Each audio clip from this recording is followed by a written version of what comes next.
মোৰ বিয়া মাত্ৰ 2 মাহ হৈছিলে আৰু এই 2 মাহত এই ঘৰখনত যিবিলাক হোৱা মই নিজ চকুৰে দেখিছিলোঁ সেয়াই মোক আচৰিত কৰি তুলিছিল। ক'ত মই এজনী আজিৰ দিনৰ আধুনিক ছোৱালী আৰু ক'ত এতিয়া মই বিয়া হৈ এখন গাঁৱত থাকিবলগীয়া হৈছিল। মই ভাবিছিলোঁ যে ইয়াতে মোৰ জীৱনটো বৰ আৰামেৰে আৰু শান্তিৰে কটাবলৈ পাৰিম, কিন্তু এই ঠাইৰ মানুহৰ আচাৰ ব্যৱহাৰ জীৱনশৈলী সম্পূৰ্ণ বেলেগ আছিল। সিমানখিনিলৈকেতো ঠিকেই আছিল, কিন্তু মোৰ বৰ্জনাৰটোৰ চাল চলন আৰু অলপ বেছিয়েই বেলেগ আছিল। তেওঁক দেখিলেই মোৰ এক বেলেগ ধৰণৰ মনোভাৱ জাগি উঠিছিল। গোটেই পৰিয়ালটোত হয়তো তেওঁৰ দৰে পুৰুষ মই দেখাই নাছিলোঁ। মোৰ জাজনীয়ে মোৰ স্বামীক বহুত মৰম কৰিছিল। সকলো সময়তে তেওঁ নিজৰ স্বামীৰ লগতে ঘূৰি ফুৰিছিল। তেওঁৰ পালোৱানৰ দৰে শৰীৰটো দেখি মই প্ৰথমতে ভাবিছিলোঁ যে তেওঁ নিশ্চয় নিয়মিত ব্যায়াম কৰে, কিন্তু মোৰ স্বামীয়ে কৈছিল যে তেওঁতো প্ৰায় ঘৰতে থাকে আৰু কেতিয়াবাহে বাহিৰত অলপ চলপ কাম কৰে। তাৰ বাহিৰেতো তেওঁ একো কামেই নকৰে। ৰাতিপুৱা উঠি গাখীৰ আৰু কলেৰে ভালকৈ খাই যায় আৰু ৰাতিহে ঘৰলৈ বুলি উভতি আহে। বৰ্জনাই বহুত কমকৈ কথা কয়। তেওঁ কেৱল কিবা কাম থাকিলেহে কাৰোবাৰ লগত কথা পাতিছিল। মোৰ জাজনী বহুত ভাল স্বভাৱৰ আছিল, মাত্ৰ অলপ চঞ্চল আছিল।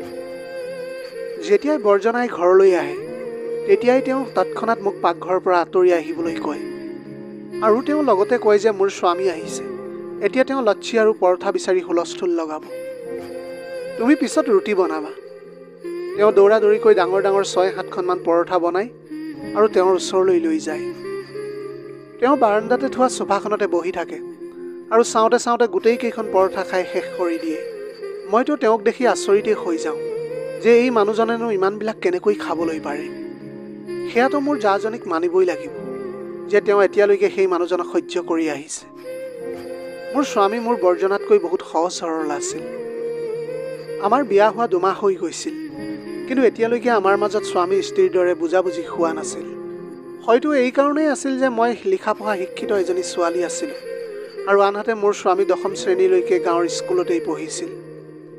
মই যেতিয়া বৰ্জনা আৰু মোৰ জাজনীক বহি কথা পাতি থকা দেখোঁ তেতিয়া মোৰো মন যায় যে ময়ো মোৰ স্বামীৰ লগত প্ৰেম ভৰা কথাবিলাক পাতোঁ, যেনেকৈ সদায় জাজনীয়ে বৰ্জনাৰ লগত পাতে। কিন্তু মোৰ স্বামী তেনেকুৱা একেবাৰে নাছিল। তেওঁতো কৌশিক মোৰ মাৰ বান্ধৱীৰ ল'ৰা আছিল আৰু সৰুতেই মোৰ তাৰ লগত বিয়াখন ঠিক কৰি থোৱা হৈছিল। মই BA পাছ কৰাৰ পিছত মোৰ বিয়া কৌশিকৰ লগত ঠিক কৰা হৈছিল। মই এই কথাটো লক্ষ্য কৰিছিলোঁ যে বৰ্জনা আৰু মোৰজাৰ মাজত বহুত মৰম ভালপোৱা আছিল। গোটেই দিন মোৰ জাজনীয়ে নিজৰ স্বামীৰ প্ৰশংসা কৰি থাকে। যেতিয়াই তেওঁৰ স্বামী ঘৰলৈ আহে তেতিয়াই তেওঁ স্বামীৰ আলপৈচান ধৰাত লাগি যায়। বৰ্জনাই এহাল গাধও পুহিছিল যাৰ তেওঁ বহুত যত্ন লৈছিল। এদিন ৰাতিৰ কথা, যেতিয়া মই কিবা কাম এটাৰ কাৰণে ঘৰৰ চোতাললৈ ওলাই আহিছিলোঁ তেতিয়া চোতালৰ পিছফালে বাচনৰ শব্দ শুনিবলৈ পালোঁ।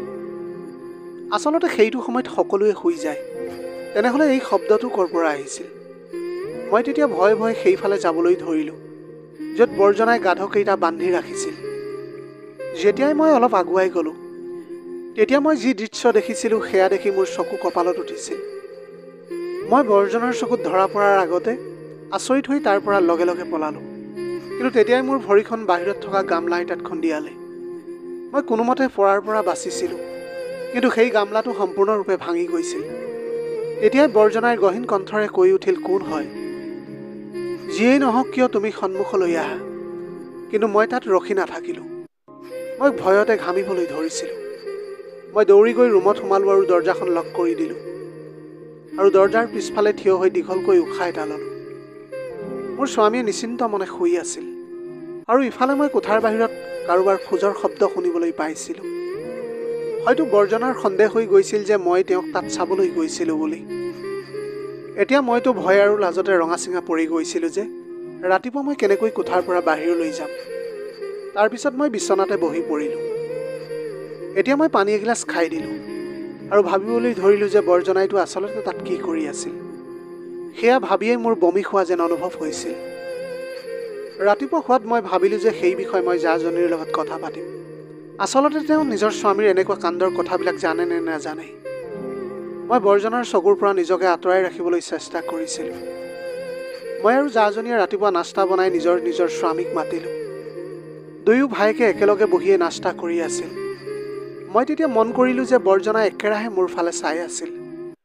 তেওঁৰ নজৰ মোৰ শৰীৰৰ ওপৰত যেন অনুভৱ হৈছিল, কিন্তু মই তলমূৰ কৰি আছিলোঁ। যেতিয়াই মোৰ স্বামী আৰু মোৰ বৰ্জনা ঘৰৰ পৰা ওলাই গ'ল, তেতিয়াই মই লগে লগে মোৰ জাৰ কোঠালৈ বুলি গ'লোঁ। তেওঁ কিবা এটা গান গুণগুণাই বৰ আনন্দেৰে বিচনা চাদৰখন পাৰি আছিল। মোক দেখাৰ লগে লগে ক'লে, আহা কবিতা বহা ইয়াতে। কোৱা, কিবা কথা আছিল নেকি তোমাৰ? তেতিয়া মই তেওঁৰ ফালে চাই ক'লোঁ যে নাই, মই বহিবলৈ অহা নাই। আচলতে মোৰ আপোনাৰ লগত এটা কথা আছিল। তেওঁ ক'লে যে কোৱা, কি কথা আছে? ইমান কি চিন্তা কৰি আছা তুমি? মই তেতিয়া ভয়ে ভয়ে কালি ৰাতি দেখা সকলো কথা কৈ দিছিলোঁ। মই তেতিয়া ভাবিছিলোঁ যে মোৰ কথাবিলাক শুনি তেওঁ আচৰিত হৈ মোক গালি দিব, কিন্তু পিছ মুহূৰ্ততে তেওঁৰ আচৰণ দেখি মই বহুত চিন্তিত হৈ পৰিছিলোঁ। তেওঁ তেতিয়া জোৰ জোৰকৈ হাঁহিবলৈ ধৰিলে। তেওঁৰ হাঁহি গোটেই কোঠাটোতে প্ৰতিধ্বনিত হ'বলৈ ধৰিছিল। তেওঁৰ হাঁহিটোৱে এতিয়া মোক আচৰিত কৰি তুলিছিল।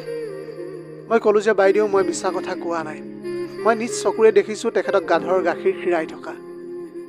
মোৰ কথা শুনি মোৰ জাই বৰ মৰমেৰে মোৰ গালত হাত বোলালে আৰু ক'লে যে মইতো ভাবিছিলোঁ যে চহৰ ছোৱালী জ্ঞানী হ'ব, সকলো কথা বুজি পোৱা হ'ব, কিন্তু তুমিতো বৰ আকৰি ছোৱালী হৈ ওলালা। তেতিয়া মোৰ জাজনীয়ে কোৱা অৰ্থটো মই একো বুজি নাপালোঁ। তাৰপিছত মই ক'লোঁ যে মানে আপুনি কি ক'ব বিচাৰিছে? মানে আপুনি জানে যে আপোনাৰ স্বামীয়ে গাধৰ গাখীৰ খায় বুলি? জাজনীয়ে মিচিকাই হাঁহি ক'লে যে মই জানো। মই কোৱাৰ বাবেহে তেওঁ খায়। মইতো তেওঁক তেনেকুৱা কৰিবলৈ কৈছিলোঁ। সেইকাৰণেতো চোৱা, তোমাৰ বৰ্জনাৰ শৰীৰটো কেনেকুৱা পালোৱানৰ দৰে। তেওঁৰ নিচিনা শক্তিশালী পুৰুষ আমাৰ পৰিয়ালততো বাদেই গোটেই গাঁওখনতেই নাই। তেওঁ অকলেই সেইবিলাক কাম কৰিবলৈ পাৰিছিল, যি 10-15জন মানুহেও মিলি কৰিব নোৱাৰে। মোৰ কথা মতে যদি তুমিও তোমাৰ স্বামীক 2-1 ঘোট খুৱাই দিবা, তাৰপিছত দেখিবা ৰাতি তোমাৰ স্বামীৰ শক্তি কিমান আছে। সেই কথাষাৰ মোৰ জাৰজনীয়ে মোক চকু মাৰি কৈছিল, কিন্তু মই নিথৰ হৈ থিয় হৈ আছিলোঁ। মই লগে লগে তেওঁৰ কোঠাৰ পৰাই ওলাই আহিলোঁ, কিন্তু তেওঁৰ কথা মোৰ কাণত বাজি আছিল। বাৰে বাৰে বৰ্জনাৰ সেই শক্তিশালী শৰীৰটো মোৰ চকুৰ সন্মুখত ভাঙি আহিবলৈ ধৰিছিল। সঁচাকৈ বৰ্জনাই সদায় গাধৰ গাখীৰ খাইছিল নেকি বাৰু? যদি খাইছিল, তেনেহ'লে কিয় খাইছিল? এই প্ৰশ্নটোৱে বাৰে বাৰে মোৰ মগজুত খেলিমেলিৰ সৃষ্টি কৰি আছিল। মোৰ বিয়া এতিয়ালৈকে কেইমাহমান হৈছিলহে, তেনেতে মোৰ জাজনীৰ গা বেয়া হ'বলৈ ধৰিলে। এদিন তেওঁ খানা বনাই থাকোঁতে মূৰ ঘূৰাই পৰি গ'ল। মই লগে লগে মোৰ স্বামীক ফোন কৰিলোঁ। বৰ্জনা আৰু মোৰ স্বামী ঘৰ আহি পালেহি। তাৰপিছত তেওঁক হস্পিটেললৈ লৈ যোৱা হ'ল। তাৰপিছত যি কথা গম পালোঁ, সেই কথাই মোক বহুত চিন্তিত কৰি তুলিছিল। মোৰ জাজনীৰ হেনো ব্ৰেইন টিউমাৰ আছিল। মোৰ বৰ্জনাই যেতিয়া এই কথাটো গম পালে, তেতিয়া তেওঁ চিঞৰি চিঞৰি কান্দিবলৈ ধৰিছিল। মই প্ৰথমবাৰৰ বাবে মোৰ বৰ্জনাক এনেকৈ কন্দা দেখিছিলোঁ। নহ'লে সদায় তেওঁৰ চেহেৰাটোত এজন কঠোৰ পুৰুষকহে মই দেখি আহিছিলোঁ। আজিলৈকে তেওঁক মিচিকাই সহায় দেখা নাই মই। তেওঁক কন্দা দেখি মোৰ চকুতো চকুপানী আহি গৈছিল। তেওঁ নিজৰ পত্নীক বহুত ভাল পাইছিল। সেয়েহে তেওঁৰ পত্নীয়ে সোনকালে যোৱাটো তেওঁ কেনেকৈ সহ্য কৰিবলৈ পাৰিব। তাৰপিছত মই মোৰ জাজনীক বহুত ভালকৈ শুশ্ৰূষা কৰিবলৈ আৰম্ভ কৰি দিলোঁ। এতিয়া তেওঁক ভাল ভাল দৰৱ দিয়া হৈছিল। মই সেইদিনা ৰাতি যেতিয়া তেওঁৰ বাবে গাখীৰ লৈ গ'লোঁ, তেতিয়াই কোঠাৰ পৰা মোৰ বৰ্জনা ওলাই আহিছিল আৰু মোৰ হাতত গাখীৰৰ গিলাচ দেখি মোক সুধিলে যে এয়া গাখীৰ কাৰ বাবে লৈ গৈ আছা। মই তেতিয়া ভয়ে ভয়ে ক'লোঁ যে বাইদেউৰ কাৰণে। তেতিয়া তেওঁ তৎক্ষণাত মোৰ হাতৰ পৰা গাখীৰৰ গিলাচটো ল'লে আৰু ক'লে যে নাই, তেওঁৰ এইবিলাক সাধাৰণ গাখীৰৰ কোনো প্ৰয়োজন নাই। তেওঁৰ কাৰণে মোৰ মৰমেই যথেষ্ট। তেতিয়া তেওঁ সেই গাখীৰৰ গিলাচটো মোৰ হাতত উভতাই দি পঠিয়ালে। তাৰপিছত তেওঁ কিছু দেৰি পিছত আকৌ ঘৰৰ পিছফালে গুচি গ'ল। মই নিজ চকুৰে সেয়া দেখিছিলোঁ। তেওঁ এটা গিলাচত গাধৰ গাখীৰ উলিয়াই কোঠাৰ ভিতৰলৈ লৈ গৈছিল। মই তেতিয়া চিন্তাত পৰিছিলোঁ যে চাগে মোৰ জাজনীও গাধৰৰ গাখীৰ খায়। আচলতে কথাটো কি? এইবিলাকেই ভাবি ভাবি মই নিজৰ কোঠালৈ আহিলোঁ আৰু দেখিলোঁ যে মোৰ স্বামী নিশ্চিন্ত মনেৰে শুই আছে। মোৰ তেতিয়া বহুত খং উঠিছিল। বিয়াৰ ইমান দিন পাৰ হৈ যোৱাৰ পিছতো আজিলৈকে মোৰ স্বামীয়ে মোৰ লগত প্ৰেমেৰে কোনো কথাই কোৱা নাই। যদি মই নিজেই তেওঁৰ লগত প্ৰেম ভৰা কথা পাতিবলৈ যাওঁ, তেতিয়া তেওঁ নিজেই মোক তেওঁৰ পৰা আঁতৰাই পঠিয়াইছিল আৰু লগতে কৈছিল যে মোৰ টোপনি ধৰিছে। এই কথাটোৱে মোক ভিতৰি ভিতৰি মাৰি পেলাইছিল। আচলতে কিহৰ অভাৱ আছিল মোৰ স্বামীৰ ওচৰত, যাৰ বাবে মোৰ স্বামীয়ে মোৰ লগত সময় কটাবলৈ নিবিচাৰে? মনতে মোৰ এই চিন্তাবিলাকো এতিয়া আহিবলৈ ধৰিছিলে যে মোৰ স্বামীয়ে আন কাৰোবাক পচন্দ কৰে নেকি বাৰু। সেইকাৰণে চাগে তেওঁ মোক নিজৰ পৰা সদায় দূৰত ৰাখিবলৈ বিচাৰে। মই ভাবি লৈছিলোঁ যে এই প্ৰশ্নৰ উত্তৰ মই মোৰ স্বামীৰ পৰা লৈহে এৰিম। মোৰোতো এটা জীৱন আছে, মোৰো মনৰ ইচ্ছা আছে, ময়ো মোৰ স্বামীৰ ওপৰত অধিকাৰ ৰাখিবলৈ বিচাৰোঁ। মই মোৰ স্বামীক জগাইছিলোঁহে, তেতিয়াই মোৰ বৰ্জনাৰ কোঠাৰ পৰা চিঞৰাৰ শব্দ শুনিবলৈ পালোঁ। মোৰ জাজনীয়ে বৰ বেয়াকৈ চিঞৰি আছিল। তেওঁৰ চিঞৰ শব্দই মোৰ স্বামীকো টোপনিৰ পৰা জগাই তুলিছিল। মই দৌৰি গৈ তেওঁলোকৰ কোঠাৰ ওচৰ পালোঁগৈ। মোৰ জাজনীয়ে এতিয়াও একেৰাহে চিঞৰি আছিল। এতিয়া মোৰ মন গৈছিলে যে দৰজাখন খুলি মই ভিতৰলৈ সোমাই যাওঁ, কিন্তু মই তেনেকুৱা কৰাটো ভাল নহ'ব বুলি ভাবিছিলোঁ। তাৰপিছত মই দৰজাত টুকুৰিয়ালোঁ আৰু বাইদেউ বুলি মাতিবলৈ ধৰিলোঁ। ক'লোঁ যে বাইদেউ, আপুনি কিয় চিঞৰি আছে? ঠিকেই আছেনে আপুনি? আপোনাৰ গাটো বেছি বেয়া হৈছে নেকি বাৰু? কিন্তু তাৰ পাছত যেতিয়াই দৰজাখন খুলিলে তেতিয়া মই একেবাৰে স্তম্ভিত হৈ পৰিছিলোঁ। এতিয়া মই দেখিছিলোঁ যে মোৰ জাজনীয়ে তেজেৰে লুতুৰি পুতুৰি হৈ আছিল। তেওঁৰ গোটেই শৰীৰটোতে তেজ বিয়পি আছিল। মোৰ বজনাও নিথৰ হৈ থিয় হৈ আছিল। তেওঁক তৎক্ষণাত হস্পিটেললৈ নিয়া হ'ল, কিন্তু তেওঁৰ মগজুৰ শিৰ ফাটি গৈছিল, যাৰ কাৰণে তেওঁৰ তেজ ওলাই গৈছিল। মোৰ জাজনী আমাক এৰি থৈ চিৰদিনৰ বাবে গুচি গৈছিল। এনেকৈ জাজনীয়ে আমাক এৰি থৈ যোৱাত ময়ো দুখতে ভাগি পৰিছিলোঁ। কিন্তু মোৰ বৰ্জনা যেন দুখৰ পৰা মুক্ত হ'ব পৰা নাছিল। বহু দিনলৈকে তেওঁ কাৰোৰে লগত কথা পতা নাছিল। নিজে বহুত অকলশৰীয়াকৈ থাকিবলৈ লৈছিল। কিন্তু সময়ৰ লগত সকলো যেন আগৰ দৰেই হৈ পৰিল। বৰ্জনাই ৰাতিপুৱাই উঠে আৰু এতিয়া তেওঁৰ খোৱা মেলাৰ দায়িত্বও মোৰ ওপৰতে আহি পৰিছিলহি। পৰঠাত এতিয়া ঘিউ লগাই লগাই বনাই মোৰ হাতখন বিষাই গৈছিল। কিন্তু মোৰ বৰ্জনাৰ সেয়া পেট আছিল নে কোৱা একো মই ভাবিব পৰা নাছিলোঁ। যিমান খালেও তেওঁৰ পেট ভৰাই নাছিল। প্ৰথমতেতো মই তেওঁৰ দায়িত্ব লৈছিলোঁ, কিন্তু লাহে লাহে মই সেয়া কৰি বৰ আমনি পোৱা হৈছিলোঁ। সেয়েহে মোৰ কাৰণে বুজা যেন অনুভৱ হ'বলৈ ধৰিছিল। ইফালেতো মোৰ স্বামীৰ মোৰ ওপৰত অলপো মৰমেই নাছিল। এনেই সেই কথাই মোক বহুত চিন্তিত কৰি ৰাখিছিল। সেইদিনা মই সিদ্ধান্ত লৈ পেলাইছিলোঁ যে যিকোনো প্ৰকাৰে মোৰ স্বামীৰ লগত মই কথা পাতিমেই। তেওঁ আন কাৰোবাক পচন্দ কৰে নেকি বাৰু, নে মই দেখিবলৈ বেয়া? আচলতে তেওঁ কিয় মোৰ পৰা আঁতৰি থাকিবলৈ বিচাৰে? এতিয়া মই বিচাৰিলেও তেওঁ নিজেই মোৰ পৰা সদায় আঁতৰি গুচি গৈছিল। সেই নিশা যেতিয়া মোৰ স্বামী ঘৰলৈ উভতি আহিছিল, তেতিয়া তেওঁ আকৌ খানা খোৱাৰ পিছতে ককায়েকৰ লগত গৈ বহিলেগৈ। মই এইটো কথা মন কৰিছিলোঁ যে যেতিয়াৰ পৰা মোৰ জাজনীৰ মৃত্যু হৈছিল, তেতিয়াৰ পৰা মোৰ বৰ্জনাই গাধৰ গাখীৰ খোৱাটো বন্ধ কৰি দিছিল। মোৰ জাজনী জীয়াই থকালৈকে তেওঁ সদায় গাধৰ গাখীৰ খাইছিল, কিন্তু তেওঁ ঢুকোৱাৰ পিছত যেন তেওঁ সকলো পাহৰিয়েই পেলালে যে তেওঁ গাধও পুহিছিল। সেই নিশা তেওঁ মোৰ স্বামীৰ লগত বহুত দেৰিলৈকে কথা পাতি আছিল, আৰু মই ইফালে মোৰ স্বামীৰ কাৰণে অপেক্ষা কৰি থাকিলোঁ। যেতিয়া মোৰ স্বামী কোঠালৈ আহিল, তেতিয়া তেওঁ লগে লগে বিচনাত বাগৰি দিলে। কিন্তু তেতিয়াই তেওঁক মই ৰখালোঁ আৰু তেওঁৰ সন্মুখত গৈ মই বহি পৰিলোঁ। তেতিয়া তেওঁ আচৰিত হৈ মোৰ ফালে চালে আৰু ক'বলৈ ধৰিলে যে কি হ'ল কবিতা, এনেকৈ কিয় চাই আছা? মই চিধা চিধিকৈ কৈ দিলোঁ যে আচলতে কথাটো কি, মোক সঁচাকৈ কওকচোন আপুনি। কি মোক আপোনাৰ ভাল নালাগে নেকি বাৰু? কি আপোনাৰ অন্তৰত আন কোনোবা আছে নেকি বাৰু? এনেকৈ কওঁতে মোৰ মাতটো থুকাথুকি হৈ পৰিছিল। মই বহুত কষ্টৰে নিজৰ চকু পানীবিলাক ধৰি ৰাখিছিলোঁ। মোৰ স্বামীয়ে মোৰ কথা শুনি মোৰ হাতত ধৰিলে আৰু ক'বলৈ ধৰিলে যে এনেকুৱা কোনো কথা নাই কবিতা, তুমি মোৰ জীৱনৰ প্ৰথম আৰু শেষ ভাল পোৱা। তোমাৰ বাহিৰে মই আন কাৰোৰে কথা ভাবিবই নোৱাৰোঁ। তুমি এনেকুৱা কথা ভাবিছানো কিয়? আচলতে মইহে তোমাৰ সন্মুখত নিজকে নিজ বুলি গণ্য কৰোঁ। মোৰ স্বামীৰ কথা শুনি মই লগে লগে তেওঁৰ মুখত হাত ৰাখিলোঁ আৰু ক'লোঁ যে নহয়, আপুনি মোৰ স্বামী হয় আৰু মই আপোনাক সন্মান কৰোঁ। মোৰ অন্তৰত আপোনাৰ কাৰণে বহুত ভাল পোৱা আছে, কিন্তু আপুনি মোৰ পৰা এনেকৈ আঁতৰি থকাটো মোৰ একেবাৰে ভাল নালাগে। এতিয়া আপুনি মোৰ লগত একেবাৰে কথা নপতা এইবিলাকৰ অৰ্থ কি মই একো বুজিব পৰা নাই। সেই সময়ত মোৰ স্বামীয়ে মোৰ কথাৰ একো উত্তৰ নিদিলে। মোৰ কথা আওকাণ কৰি আকৌ শুবলৈ বিচনাত বাগৰি দিলে। হঠাতে তেওঁ মোৰ লগত এনেকুৱা কিয় কৰিলে? কিবা এটাতো আছিল যি মোৰ পৰা তেওঁ লুকুৱাবলৈ বিচাৰিছিল। ময়ো তেওঁলৈ পিঠি দি শুবলৈ চেষ্টা কৰিলোঁ। যেতিয়াৰ পৰা মোৰ জাজনীৰ মৃত্যু হৈছিল, তেতিয়াৰ পৰা মোৰ বৰ্জনাজন অলপ দুৰ্বল হোৱা যেন মোৰ অনুভৱ হৈছিল। তেওঁৰ এতিয়া সেই পালোৱানৰ দৰে শৰীৰ যেন এতিয়া জহি খহি যাবলৈ ধৰিছে। তেওঁৰ গাৰ বৰণ হালধীয়া হ'বলৈ ধৰিছিল। সকলো সময়তে কাহি থাকে আৰু বেমাৰ হৈ থাকে। তেওঁৰ সেই অৱস্থা হয়তো তেওঁৰ পত্নীক হেৰুৱাৰ দুখতেই হৈছিল। ৰাতিপুৱা হোৱাত আকৌ এবাৰ ঘৰৰ কামত ব্যস্ত হৈ পৰিছিলোঁ মই। সেইদিনা সন্ধিয়া এটা অদ্ভুত কথা হ'ল। কোনোবাই হঠাতে দৰজাখনত টুকুৰিয়ালে। সেইটো সময়ত মোৰ স্বামী আৰু বৰ্জনা ঘৰলৈ নাহে। কিন্তু যেতিয়া মই দৰজা খুলিলোঁ তেতিয়া দেখিলোঁ বৰ্জনা থিয় হৈ আছিল। কিন্তু মোৰ স্বামী তেওঁৰ লগত নাছিল।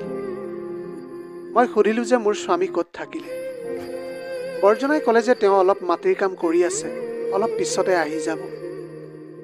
এনেকৈ কৈ তেওঁ নিজৰ কোঠালৈ গুচি গ'ল আৰু তাৰপিছত নিজৰ কাপোৰ লৈ বাথৰুমলৈ গ'ল।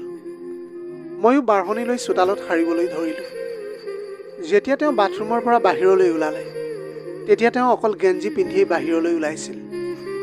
তেওঁক দেখি মোৰ শৰীৰে এক অদ্ভুত শিহৰণে জোকাৰি গৈছিল। মই লগে লগে মোৰ মুখখন বেলেগ ফালে ঘূৰালোঁ আৰু মই মোৰ কোঠালৈ বুলি গুচি গ'লোঁ। কিন্তু মোৰ বৰ্জনা একেবাৰে নিজৰ মতেই চলি আছিল। তাৰ বহুদিন পিছত তেওঁ আকৌ এবাৰ ঘৰৰ পিছফালে গৈছিল। তাৰ পৰা যেতিয়া তেওঁ আহিছিল তেতিয়া তেওঁৰ হাতত এটা গাখীৰৰ বাল্টি লৈ আহিছিল। এতিয়া সেই গাখীৰখিনি যে গাধৰৰ গাখীৰ আছিল সেইটো মই একেবাৰে নিশ্চিত আছিলোঁ। তেতিয়া তেওঁ সেই গাখীৰখিনি নিজৰ মুখত লগালে আৰু মোৰ চকুৰ সন্মুখতে গোটেই বাল্টি গাখীৰ খাই পেলালে। তাৰপিছত তেওঁ মুখখন মচি চোতালতে বহিলে। মই ঘৰৰ কামতে ব্যস্ত আছিলোঁ। মোৰ এনেকুৱা লাগিলে যেন মোৰ বৰ্জনাই মোৰ ফালে চোকা চাৱনিৰে চাই আছে।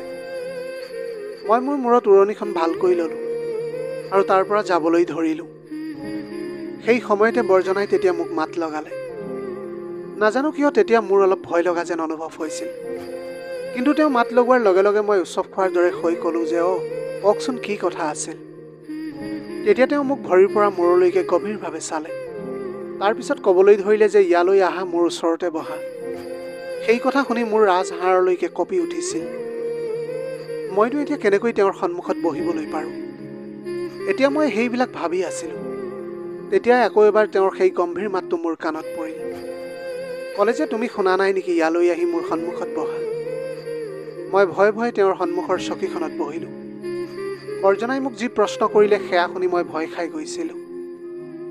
বৰ্জনাই মোক সুধিছিল যে কৌশিকে তোমাক সুখী কৰি ৰাখেনে?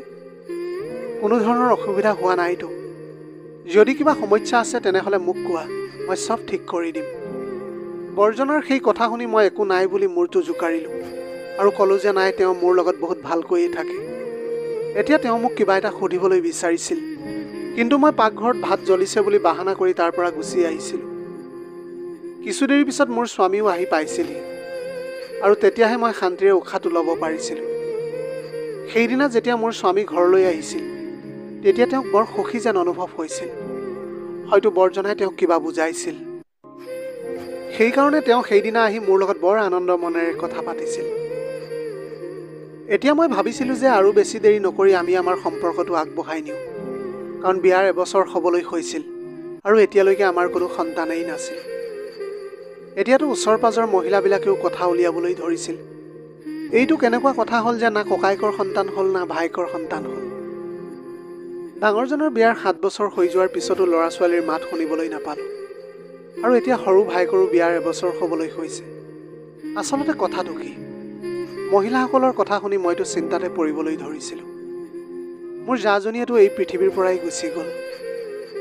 সেইদিনা ৰাতি মই যেতিয়া মোৰ স্বামীৰ লগত কথা পাতিলোঁ তেতিয়া হয়তো স্বামীয়েও এতিয়া মোৰ পৰা তেওঁৰ সেই ৰহস্যৰ কথা লুকুৱাবলৈ বিচৰা নাছিল। তাৰপিছত তেওঁ ক'বলৈ ধৰিলে যে আচলতে মোৰ দাদা আৰু মোৰ এটা বংশগত বেমাৰ আছে, যাৰ বাবে আমি কেতিয়াও সন্তান জন্ম দিবলৈ নোৱাৰোঁ। দাদাৰ বিয়াৰ পিছতো সেয়াই সমস্যা আছিল আৰু এতিয়া মোৰো হৈছে। এতিয়া স্বামীৰ সেই কথাটো শুনাৰ পিছত মোৰ ভৰিৰ তলৰ মাটি খহি যোৱা যেন অনুভৱ হৈছিল। মইতো এই বিষয়ে একো গমেই পোৱা নাছিলোঁ। সেইকাৰণে হয়তো মোৰ স্বামীয়ে মোৰ পৰা আঁতৰি থাকিবলৈ বিচাৰিছিল আৰু মাজে মাজে তেওঁ এইটো কথাও কৈছিল যে তোমাৰ জীৱনটো মোৰ কাৰণেই বৰবাদ হৈ গ'ল, মইতো তোমাৰ অধিকাৰো তোমাক দিব পৰা নাই। তেনেকৈ কৈ তেওঁ মোৰ পৰা সদায় চকু আঁতৰাই লৈ গৈছিল। কিন্তু মই স্বামীৰ হাতত ধৰিলোঁ আৰু বৰ মৰমেৰে ক'লোঁ যে এইবিলাকৰ সকলো চিকিৎসা আছে। স্বামীৰ বেমাৰটো এনেকুৱা আছিল যে যদি তেওঁৰ সন্তান জন্ম হয় তেনেহ'লে সেই সন্তান হয়তো মানসিকভাৱে বা শাৰীৰিকভাৱে দুৰ্বল হৈ জন্ম হ'ব। কিন্তু এইটো কথা শুনাৰ পিছত মোৰ স্বামীয়ে তেওঁৰ হাতখন মোৰ হাতৰ পৰা টানি লৈ গৈছিল আৰু কৈছিল যে কৰিব পাৰিলোহেঁতেন চিকিৎসা, কিন্তু চিকিৎসাৰ প্ৰক্ৰিয়া ডাক্তৰে মোক যেনেকৈ কৈছিল সেয়া মোৰ বাবে অসম্ভৱ আছিল। কথাষাৰ কৈ থাকোঁতে কৌশিকক বৰ চিন্তিত যেন দেখা গৈছিল। তাৰপিছত মই তেওঁক সুধিলোঁ যে এই বেমাৰৰ চিকিৎসানো কি। এতিয়া মোৰ স্বামীয়ে মোৰ চিকিৎসাৰ যি কথা ক'লে সেয়া শুনি মোৰ চকু কপালত উঠিছিল। মই লগে লগে মূৰটো জোকাৰি ক'লোঁ যে নাই নাই, সেয়া কেতিয়াও হ'ব নোৱাৰে। মই মোৰ স্বামীক এনেকৈ কৰিবলৈ কেতিয়াও নিদিম। লাগিলে মই গোটেই জীৱন সন্তানহীনা হৈয়ে থাকিম। কিন্তু সময় বাগৰাৰ লগে লগে ময়ো সেই সমস্যাৰ সমাধান উলিয়াবলৈ ধৰিলোঁ। এতিয়া মই মোৰ এগৰাকী বান্ধৱী ডাক্তৰৰ লগত কথা পাতিলোঁ। সেই সমস্যাটোৰ বিষয়ে কথা পাতিলোঁ। তেতিয়া তেওঁ মোক এটা বহুত ভাল উপায় দিছিল। মোৰ স্বামীৰ লগত যেতিয়া এই বিষয়ে কথা পাতিলোঁ তেতিয়া তেওঁ একেবাৰে মানা কৰিছিল। তেওঁতো কোনো প্ৰকাৰে চিকিৎসা কৰিবলৈও প্ৰস্তুত নাছিল। সেইকাৰণে মই ভাবিছিলোঁ যে এতিয়া মইহে কিবা এটা কৰিব লাগিব। সেইদিনা সন্ধিয়া যেতিয়া মোৰ বৰ্জনা ঘৰলৈ আহিল তেতিয়া তেওঁ সন্ধিয়া গৈ গাধৰ গাখীৰ খীৰাবলৈ ধৰিলে। গাখীৰ খীৰাই যেতিয়াই তেওঁ বাল্টিত ৰাখিলে তেতিয়াই মই হুলস্থুল লগাই দিলোঁ যে পাকঘৰত সাপ ওলাইছে বুলি। মই তেতিয়া চিঞৰিবলৈ ধৰিছিলোঁ। তেতিয়াই বৰ্জনাই গাখীৰ তাতেই ৰাখি পাকঘৰলৈ দৌৰি আহিলে আৰু মোক সুধিলে যে ক'ত সাপ আছে বুলি। তেওঁ তেতিয়া সাপটো বিচাৰিবলৈ ধৰিলে আৰু মই তেতিয়াই বাল্টিৰ পৰা অলপ গাখীৰ উলিয়াই মোৰ কোঠাত থৈ দিলোঁ। তেওঁতো সাপ বিচাৰি নাপালেই, কিন্তু মই তেওঁৰ পৰা গাখীৰ অলপ লৈ নিজৰ কোঠাত ৰাখিবলৈ পাৰিছিলোঁ আৰু সেই বিষয়ে বৰ্জনাই একো খবৰেই নাপালে। ৰাতি যেতিয়া স্বামী ঘৰলৈ আহিলে তেতিয়া মই মিচিকিয়াই হাঁহি এটা মাৰিলোঁ। তেওঁ এতিয়া খাবলৈ নিবিচাৰিলেও এইটোৱে মোৰ স্বামীৰ চিকিৎসা আছিল যে সেই গাখীৰখিনি এতিয়া তেওঁ দৰৱৰ দৰে খাব লাগিব। ৰাতি মই মোৰ স্বামীক সেই গাখীৰত বাদাম আৰু পিষ্টা মিহলাই দিলোঁ। যেতিয়াই মোৰ স্বামীয়ে প্ৰথম ঘোট গাখীৰ খালে তেতিয়াই মুখৰ পৰা উলিয়াই ক'লে যে এই গাখীৰখিনি বেয়া হৈ গৈছে। তেওঁ মোক ক'লে যে তুমি মোক বেয়া গাখীৰ কিয় দিছা? তেতিয়া মই ক'লোঁ যে নাই, আপোনাৰ মুখৰ সোৱাদেই বেয়া হৈ গৈছে, ইয়াতো একেবাৰে ফ্ৰেছ গাখীৰ হয়। তাৰপিছত স্বামীয়ে কেইঘোটমান খাইছিল আৰু তাৰপিছত স্বামীক বহুতবাৰ এনেকৈ মিছা কথা কৈ গাধৰ গাখীৰ খুৱাইছিলোঁ।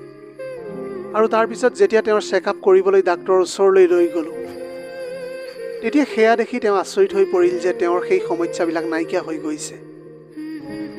স্বামীয়ে যেতিয়া সেই ৰিপৰ্টটো মোক দেখুৱালে তেতিয়া মই মিচিকিয়াই হাঁহিলোঁ। তেতিয়া স্বামীয়ে মোক ক'বলৈ ধৰিলে যে এয়াতো যাদু হৈ গ'ল। মইতো বিশ্বাসেই কৰিব পৰা নাই যে এনেকুৱাও হ'ব পাৰে। কিন্তু আচল সত্যটো কি আছিল সেয়া মইহে জানিছিলোঁ। কেইমাহমান পিছত মই গৰ্ভৱতী হৈছিলোঁ। তাৰপিছত ঈশ্বৰে মোক এটা সুস্থ ধুনীয়া ল'ৰা সন্তানৰ জন্ম দিছিল। মোৰ সন্তানটো জন্ম হোৱাৰ পিছত মোৰ বৰ্জনাও আনন্দতে নাচি উঠিছিল। আমাৰ ঘৰখন এতিয়া উজ্বলি উঠিছিল। মোৰ স্বামীও এতিয়া বহুত সুখী হৈ পৰিছিল। মোৰ বৰ্জনাৰ পেটৰ অপাৰেশ্যন হৈছিল। সেইকাৰণে সদায় তেওঁ যেতিয়ালৈকে গাধৰ গাখীৰ নাখায় তেতিয়ালৈকে তেওঁ খানা হজম নহৈছিল। গাধৰ গাখীৰ মানুহে খাবলৈ ব্যৱহাৰ নকৰে, কিন্তু দৰৱৰ দৰে যদি সেই গাখীৰ ব্যৱহাৰ কৰা হয় তেতিয়া সেয়া কোনো বেয়া কথা নহয়। মই মোৰ স্বামীৰ কাৰণে সেই গাখীৰ দৰৱৰ ওপৰত ব্যৱহাৰ কৰিছিলোঁ। আমাৰ সমাজৰ এটা ৰীতি নীতি আছে যে সদায় নাৰীয়েই সকলো কথা শুনিবলগীয়া হয়। যদি নাৰীগৰাকী বাজি হয় বা তাইৰ কিবা সমস্যা থাকে তেনেহ'লে গোটেই জীৱন তাই কথা শুনি শুনিয়েই কটাবলগীয়া হয় আৰু নাৰীগৰাকীও সেই সকলোবিলাক সহ্য কৰি থাকিবলগীয়া হয়। আৰু যেতিয়াই সেই নাৰীগৰাকীক প্ৰশ্ন কৰা হয় তেতিয়াই সেই নাৰীগৰাকীয়ে নিজেই কয় যে হয়, মোৰেই কিবা সমস্যা আছে, আৰু তেনেকৈ ক'বলৈও তেওঁ একো কুণ্ঠাবোধ নকৰে। কিন্তু সেই সমস্যা যদি পুৰুষজনৰ থাকে তেনেহ'লে পুৰুষজনে হতাশাত ভোগে। সকলোৰে আগত লুকুৱাই আৰু পত্নীক কয় যে কাৰোৰে আগত নক'বা যে সমস্যা মোৰ ভিতৰতে আছে বুলি, আৰু সকলো দুখ পত্নীকে মূৰ পাতি ল'বলৈ কয়। আমাৰ সমাজত বহুত এনেকুৱা নাৰী আছে। আমাৰ সমাজত এনেকুৱা বহুত নাৰী আছে যিয়ে নিজৰ স্বামীৰ নপুংসতাক ঢাকিবলৈ নিজকে গোটেই জীৱন সমাজৰ আগত বাজি বুলি পৰিচয় দি যায়। সকলোকে কয় যে মই বাজি, মোৰ স্বামীৰ গাত কোনো ধৰণৰ সমস্যা নাই। কিন্তু সমস্যাটোতো স্বামীৰো হ'ব পাৰে। কিন্তু পত্নীয়ে সদায় স্বামীৰ দুখটো ঢাকিবলৈ চেষ্টা কৰে। কিন্তু যেতিয়া পত্নীগৰাকী বাজি হয় তেতিয়া কিন্তু স্বামীয়ে সেয়া কেতিয়াও ঢাকিবলৈ চেষ্টা নকৰে। তেওঁ তেতিয়া সকলোকে কৈ ফুৰে যে মোৰ তিৰোতাগৰাকী বাজি হয়, আৰু তাৰ পিছতেই তেওঁ দ্বিতীয় বিবাহৰ কথাও ভাবি লয়। কিন্তু নাৰী সদায় বিশ্বাসী হয়। তাই সন্তানৰ কাৰণে কেতিয়াও আকৌ বিয়া হোৱাৰ কথা নাভাবে। তাই নিজৰ নপুংসক স্বামীৰ লগতে গোটেই জীৱনটো কটাবলৈ ধৰে। আমাৰ সমাজত সদায় মহিলাকে বলি দিবলৈ আগুৱাই দিয়া হয়। শাহুৱেকে কয় যে মোৰ বোৱাৰীজনী বাজি তাইক চেকআপ কৰোৱা আৰু ডাক্তৰক দেখুওৱা। কিন্তু যেতিয়া পুতেকৰ চেকআপৰ কথা আহে তেতিয়া শাহুৱেকে কয় যে মোৰ ল'ৰাৰ কোনো সমস্যা নাই, মোৰ ল'ৰাই চেকআপ নকৰাই বেলেগ বিয়াহে পাতিব। এয়াই আমাৰ সমাজৰ এটা অপ্ৰিয় সত্য কথা। প্ৰিয় দৰ্শক, এয়াই আছিল আজিৰ কাহিনীৰ ভাগ। আজিৰ ভিডিঅ'টি কেনেকুৱা লাগিলে জনাব। যদি ভাল লাগিল তেনেহ'লে লগৰ বন্ধু বান্ধৱীসকলৰ মাজত শ্বেয়াৰ কৰিবলৈ নাপাহৰিব। আপোনালোকৰ গোটেই জীৱনটো হাঁহিৰে উপচি পৰক। পাৰিলে দুখীয়াজনক অলপ সহায় কৰিবলৈ চেষ্টা কৰিব। আপোনালোকৰ অকণমান সঁহাৰি যদি কোনোবা এজন দুখীয়াৰ জীৱনটো সলনি কৰিব পাৰে, তাতকৈ পুণ্যৰ কাম আৰু এই পৃথিৱীত একোৱেই হ'ব নোৱাৰে। Have a nice day.